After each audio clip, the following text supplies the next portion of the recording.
नमस्कार। एक बार की बात है, न जाने क्यों किसी कारण से राजा इंद्र, भगवान इंद्र किसी गांव से नाराज होकर के, रुष्ट होकर के उन गांव वालों को कहा कि जाओ, मैं तो तुमसे अब नाराज हूं और 12 वर्षों तक तुम्हारे गांव में अब बारिश नहीं आएगी और तुम फसल नहीं ले पाओगे, कुल मिलाकर के अकाल पड़ जाएगा। ग्रामीण सब परेशान हो गए, बहुत ज्यादा चिंतित हो गए और सोचने लगे कि अब हम क्या करें। उन्होंने भगवान इंद्र से प्रार्थना की और कहा कि हे भगवान, आप ऐसा अनर्थ हमारे साथ न करें। सभी चिंता में हो गए, व्याकुल हो गए, अब क्या करेंगे। फिर गांव के मुखिया ने कहा, हे भगवान, आप कोई उपाय तो हमें बताएं कि आपके श्राप से हमें मुक्ति मिल सके। भगवान इंद्र ने उन्हें कहा कि यदि भगवान शंकर अगर अपना डमरू बजाए तो मैं बारिश कर सकता हूँ। उन्होंने कहा ठीक है, तो हमें भगवान इंद्र से विनती करनी चाहिए। सभी ग्रामीण वहां भगवान शंकर से विनती करने के लिए गए और इधर राजा इंद्र ने गुप्त वार्ता करके और भगवान शंकर को कहा कि हे शंकर, मेरी इच्छा है इन गांव वालों को 12 वर्षों तक किसी प्रकार की बारिश ना हो। मैंने इनको डमरू बजाने के लिए कहा है कि भगवान शंकर डमरू बजाएंगे तो बारिश हो जाएगी। कृपया आप एक बार यह कार्य करें कि डमरू ना बजाएं। भगवान शंकर ने वचन दिया, ठीक है, मैं नहीं बजाऊंगा। अब देखिए, सभी गांव वाले चिंतित हो गए, व्याकुल हो गए, चिंतामग्न हो गए और वह अकाल से किस तरह से लड़ना है यह तैयारी करने लगे।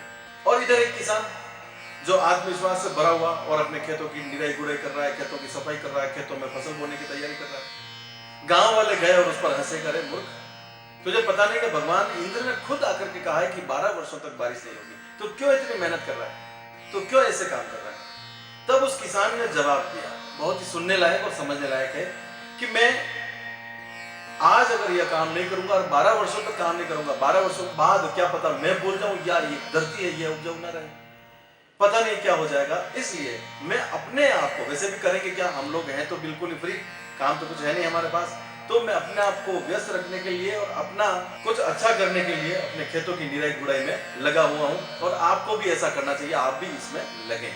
सभी उस पर हंसे और अकाल से निपटने की तैयारी करने लगे। किसान की उस बात में देखिए, आज के समय के लोगों के लिए बहुत ज्यादा विपरीत स्थिति है, लेकिन एक बहुत अच्छी बात भी है कि किसान सबको यह संदेश देना चाह रहा है कि हमें, आज जैसे लॉकडाउन है, कई लोग 1 महीना 2 महीना घर पे बैठे हैं, पिछले लॉकडाउन में भी लोग घर पे बैठे हैं, तो क्या हुआ, उनके कपड़े भी उनके छोटे पड़ गए, उनके जूते, आज भी आप अपने जूते पहनेंगे और देखेंगे तो वो जूते आके पाँव को बैठेंगे नहीं, बैठ जाएंगे तो पाँव दर्द करने लग जाएंगे। जी हाँ, इस कहानी में शिक्षा यह है कि हमें कुछ न कुछ करते रहना चाहिए, कुछ सृजनशीलता हमें होनी चाहिए, हम कुछ करते रहें। ऐसी स्थिति जब रही, भगवान शंकर ने मना कर दिया। इधर वह किसान है तो वह तैयारी कर रहा है, पार्वती देख रही है। तो पार्वती ने आकर के उस किसान से पूछा कि अरे किसान, तुम यह काम क्यों कर रहे हो जब तुम्हें पता है कि 12 वर्षों तक बारिश नहीं आएगी। उसने कहा, हाँ माते, मुझे पता है कि 12 वर्षों तक बारिश नहीं आएगी, लेकिन क्या पता मैं अपना काम भूल जाऊं, क्या पता यह धरती अपना उपजाऊपन भूल जाए, इसलिए मैं अपने आप को व्यस्त रखते हुए ये सारा काम कर रहा हूं। पार्वती अपने कैलाश पर्वत पर आई, शंकर भगवान को बोला कि हे भगवान, 12 वर्षों तक आप डमरू नहीं बजाएंगे, क्या पता आप भूल जाएंगे, क्या पता इस डमरू की जो खाल है यह कैसी हो जाएगी, सूख जाएगी या कैसी हो जाएगी। तो आपको, मेरे हिसाब से भगवान शंकर को पार्वती अपनी सलाह देती है कि मेरे ख्याल से आपको डमरू बजाना चाहिए। भगवान शंकर भी मन में एकदम चिंतित हो गए, उन्होंने सोचा हाँ कहीं मैं भी भूल जाऊंगा। तो भगवान शंकर ने तुरंत अपना डमरू बजा करके देखा और इधर से बारिश होना शुरू हुई। बारिश होना शुरू हुई, जो किसान अकाल से निपटने की तैयारी कर रहे थे वो तैयारी जारी रह गई और इधर जो किसान जिसने अपनी खेती की तैयारी कर रही थी वो फसल लेने में कामयाब रहा। देखिए, समय कैसा भी आए, हमें अपने आप पर विश्वास रखना है, अपने आप को व्यस्त रखना है और चिंता करने की जगह चिंतन करना है। ध्यान रखें, चिंता ना करें, चिंतन करें कि हम क्या अच्छा कर सकते हैं। व्यस्त रहें, मस्त रहें, बिजी रहें। चैनल को लाइक, शेयर और सब्सक्राइब जरूर कीजिए। धन्यवाद।